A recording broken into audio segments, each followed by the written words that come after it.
Selection mind के video में आपका स्वागत है। आज हम बात कर रहे हैं शस्त्र के साथ शास्त्रों के एक महाज्ञाता की। वास्तुशास्त्र, व्याकरण, आयुर्वेद और धर्म वेदों के विद्वान, इमारतों की निर्माण करता एक महान शासक की। 11वीं सदी में मालवा और मध्य भारत के प्रतापी राजा भोज। आज हम बात कर रहे हैं वही चक्रवर्ती परमार सम्राट राजा भोज की। अगर आप हमारे चैनल में नए हैं तो सब्सक्राइब करें, शेयर करें अपने दोस्तों के साथ और वीडियो को लाइक करना भी ना भूलें। और अगर आप महान व्यक्तित्वों के बारे में और अधिक जानकारी चाहते हैं तो महान व्यक्तित्व की हमारी प्लेलिस्ट को भी आप देख सकते हैं। दोस्तों, आपने ये कहावत भी जरूर सुनी होगी, बार बार सुनी होगी, कहाँ राजा भोज कहाँ गंगू तेली। बार बार इसका इस्तेमाल किसी छोटे व्यक्ति की बड़े व्यक्ति से तुलना करने के लिए किया जाता है। भले ही ये कहावत मजाक के तौर पर बोली जाती है, लेकिन पराक्रम की एक कहानी भी इसके पीछे छुपी हुई है। इस कहावत में दो नाम आते हैं, एक तो राजा भोज हैं और दूसरे गंगू तेली। कहावत में गंगू तेली का जिक्र किया जाता है, वो कोई एक व्यक्ति नहीं अपितु दो व्यक्ति थे। गंगू कलचुरी नरेश गांगे थे, जबकि तेली चालुक्य नरेश तैलंग थे। बार बार गांगे और तैलंग ने मिलकर राजा भोज की नगरी धार पर आक्रमण किया, परंतु उन दोनों को राजा भोज के पराक्रम के आगे घुटने टेकने पड़े। दोनों मिलकर भी राजा भोज का कुछ बिगाड़ ना सके। इस लड़ाई के बाद धार के लोगों ने गांगे और तैलंग की हंसी उड़ाते हुए कहा कि कहाँ राजा भोज कहाँ गंगू तेली। तभी से यह कहावत चल पड़ी और सदियों बाद आज भी हम बोलचाल में इसका इस्तेमाल करते हैं। आइए अब महमूद गजनवी और राजा भोज की एक कहानी के ऊपर चर्चा करते हैं। गुजरात में जब महमूद गजनवी ने सोमनाथ मंदिर का ध्वंस किया, इतिहासकार लेनपूल के अनुसार यह दुखद समाचार शैव भक्त राजा भोज तक पहुंचने में कुछ सप्ताह लग गए। तुर्की लेखक गिरदीजी के अनुसार उन्होंने इस घटना से क्षुब्ध होकर सन 1026 में गजनवी पर हमला किया और वह क्रूर हमलावर सिंध के रेगिस्तान में भाग गया।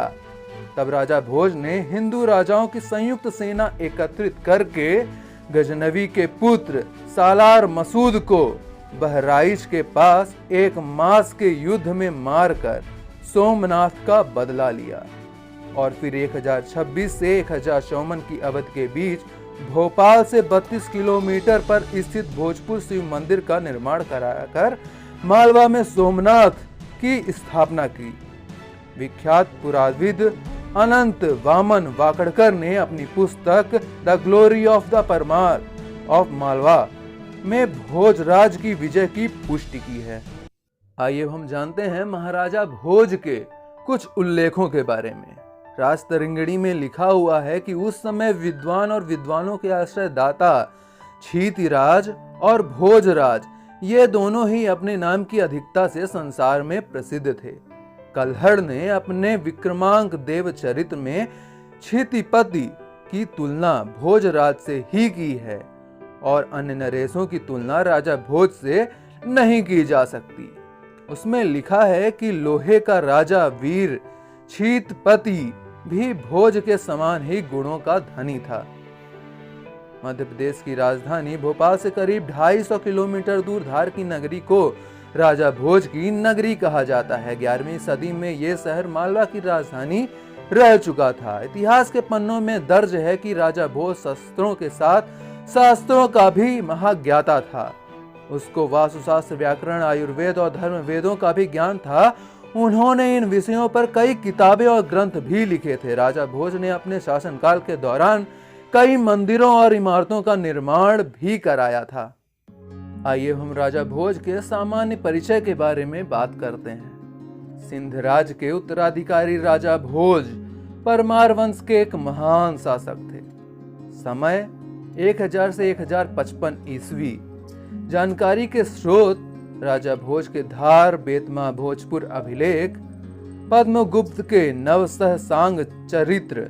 आइए अब हम चक्रवर्ती सम्राट राजा भोज की कुछ उपलब्धियों के बारे में जानते हैं।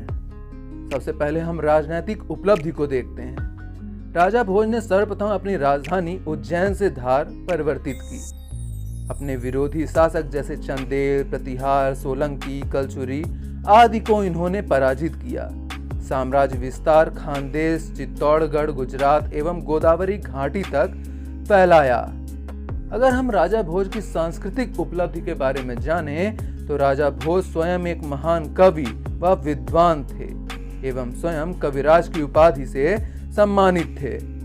अगर हम राजा भोज की रचनाएं देखें, सरस्वती कंठाभरण जो कि एक व्याकरण ग्रंथ है, सम्रांगण सूत्राधार शिल्प शास्त्र, विद्या विनोद एवं सिद्धांत संग्रह यह योग शास्त्र के ग्रंथ हैं, आयुर्वेद सर्वस्व चिकित्सा शास्त्र का ग्रंथ है, संगीत प्रकाश संगीत शास्त्र का।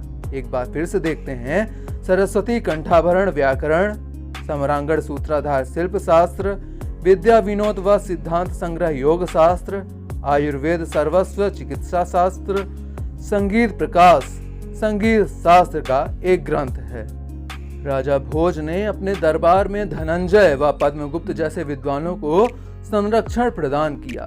शिक्षा को बढ़ावा देने के लिए धार में संस्कृत विश्वविद्यालय का निर्माण कराया। सांस्कृतिक गतिविधियों को बढ़ावा देने के लिए सरस्वती मंदिर का भी निर्माण कराया। अपने क्षेत्र में नगरीकरण, व्यावसायिक गतिविधियों को बढ़ावा देने के लिए भोजपुर नामक नगर की स्थापना की। चित्तौड़गढ़ विजय के उपलक्ष्य में त्रिभुवन नारायण मंदिर का भी इन्होंने निर्माण कराया। राजा भोज एक हिंदू धर्म अनुयायी शासक थे। इन्होंने भोजपुर में विश्व के सबसे बड़े शिवलिंग की स्थापना की, लेकिन सभी धर्मों के व्यक्तियों को समान संरक्षण दिया। अर्थात राजा भोज एक धार्मिक सहिष्णु शासक थे। अब हम देखते हैं राजा भोज की आर्थिक उपलब्धियां। किसानों के उत्थान हेतु न केवल उन्हें ऋण प्रदान किया, बल्कि सिंचाई को बढ़ावा देने के लिए भोज ताल का भी निर्माण कराया। राजा भोज के शासन की कुछ सीमाएं भी थीं, जैसे साम्राज्य को ये स्थायित्व प्रदान नहीं कर सके, सीमावर्ती राज्यों के साथ मित्रतापूर्वक संबंध स्थापित करने में भी असफल रहे राजा भोज। उपर्युक्त सीमाओं के बावजूद राजा भोज मध्यकालीन शासकों में सर्वोत्तम हैं। उनका प्रशासन सर्वजन हिताय सर्वजन सुखाय की नीति पर आधारित था। मध्य प्रदेश सरकार ने उनकी स्मृति में भोज प्रतिमा, भोज विश्वविद्यालय व भोज हवाई अड्डे का निर्माण कर उनको सच्ची श्रद्धांजलि प्रदान की है। तो साथियों, आज के वीडियो में हमने जाना चक्रवर्ती सम्राट राजा भोज के बारे में। हम आपसे मिलेंगे अगले वीडियो में। तब तक के लिए आप स्वस्थ रहें और पढ़ते रहें। हमारे चैनल को सब्सक्राइब करें, शेयर करें अपने दोस्तों के साथ और वीडियो को लाइक करना भी ना भूलें।